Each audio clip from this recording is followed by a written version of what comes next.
Hello everyone, मैं दीपक sir DLC education अड्डा में आप सभी का स्वागत करता हूं और डिस्कस करने जा रहा हूं simple interest. Simple interest west Bengal board class 10 chapter number 2। वहां से मैं सॉल्यूशन करने वाला हूं। ईच एंड एवरी प्रॉब्लम का सॉल्यूशन आपको दिखेगा हमारे प्लेलिस्ट पे WB मैथ्स क्लास 10 सेक्शन में जाके आप चेक करेंगे तो आपको थंबनेल से पता चलेगा चैप्टर का नाम, क्वेश्चन नंबर या एप्लीकेशन नंबर या एग्जाम्पल। ठीक है, तो अब यदि आप वेस्ट बंगाल बोर्ड के स्टूडेंट हैं, क्लास 10 के स्टूडेंट हैं, तो हमारे प्लेलिस्ट पे जाइए और वहां से आप सारे वीडियोस को देख सकते हैं चैप्टर वाइज। थंबनेल से आपको पता चल जाएगा कि कौन सा क्वेश्चन आप प्रैक्टिस कर रहे हैं।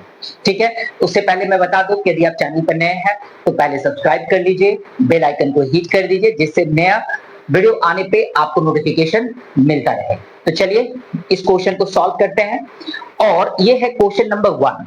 क्या कह रहा है? Two friends together took a loan amount of rupees 15,000 to run a business from a bank at the rate of simple interest of 12% per annum. Of 12% per annum. Of 12% per annum. Let us write by calculating the interest they have to pay after 4 years.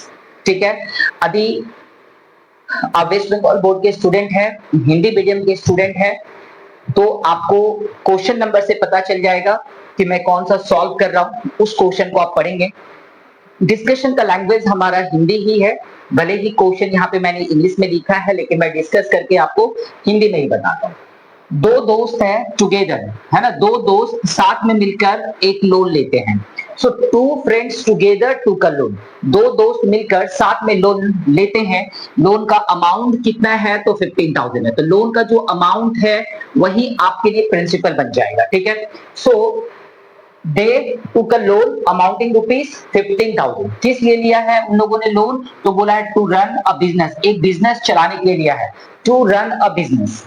कहां से loan लिया है? कहां से loan लिया है? तो loan लिया गया है फ्रॉम अ बैंक जिसका रेट ऑफ इंटरेस्ट क्या है?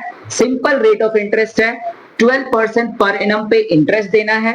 तो आपको बताना है कैलकुलेट करके। Let us right bye calculating, आपको कैलकुलेट करके बताना है द इंटरेस्ट, कितना इंटरेस्ट उनको पे करना होगा। दे हैव टू पे आफ्टर 4 इयर्स, 4 साल के बाद उनको कितना इंटरेस्ट देना होगा। तो सिंपल इंटरेस्ट का ये पहला प्रॉब्लम है। तो हम लोग सिंपल इंटरेस्ट का जो फॉर्मूला है पहले उसके बारे में बात करेंगे। सिंपल इंटरेस्ट कैलकुलेट करने के लिए हमें क्या चाहिए? सिंपल इंटरेस्ट कैलकुलेट करने के लिए हमें चाहिए प्रिंसिपल उस अमाउंट को बोलेंगे जिसके ऊपर में इंटरेस्ट कैलकुलेट किया जाता है। तो इंटरेस्ट कैलकुलेट किसके ऊपर किया जाएगा? जितना वो लोन लिया है उसी के ऊपर इंटरेस्ट कैलकुलेट होगा। तो प्रिंसिपल इंटू टाइम और इंटू क्या होने वाला है?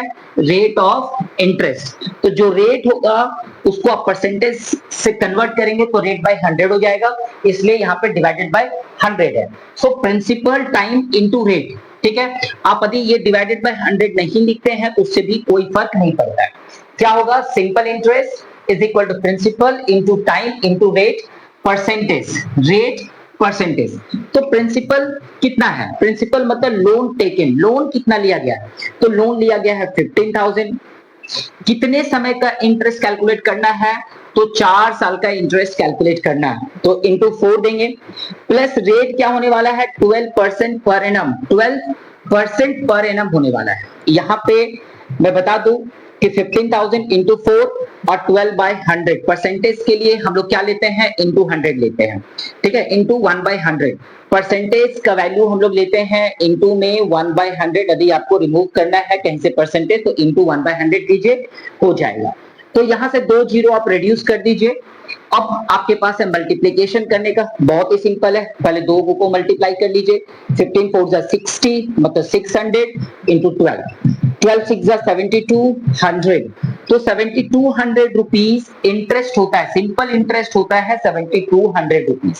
ठीक है, तो ये था एक छोटा सा डिस्कशन, ये था क्वेश्चन नंबर 1। आपको हमारी प्लेलिस्ट पे सारे क्वेश्चन मिलेंगे। थंबनेल से आप चेक कर सकते हैं कि कितना नंबर क्वेश्चन में आपको डाउट है। ठीक है, वही क्वेश्चन को आप देख के अपना डाउट क्लियर कर सकते हैं। तो WB वेस्ट बंगाल बोर्ड के स्टूडेंट यदि आप है, क्लास 10 में है, मैथ्स में यदि आपको थोड़ा सा भी दिक्कत है तो हमारे वीडियोस को देखिए। मैं कोशिश करूंगा कि आपको वहां से वो वीडियो देखने के बाद आपका पूरा क्लियर हो जाए, जिससे आप अपने एग्जाम में उस क्वेश्चन को सॉल्व कर पाए। ठीक है, तो ये था एक छोटा सा डिस्कशन। मिलते हैं दूसरे वीडियो में एक और प्रॉब्लम लेके, मतलब नेक्स्ट प्रॉब्लम लेके मैं मिलूंगा। ठीक है, तो यदि आपको ये डिस्कशन अच्छा लगा तो प्लीज लाइक एंड शेयर कर दीजिएगा। चैनल पर नए होंगे तो सब्सक्राइब कर लीजिएगा। मिलते हैं नए वीडियो में। Thank you, bye bye.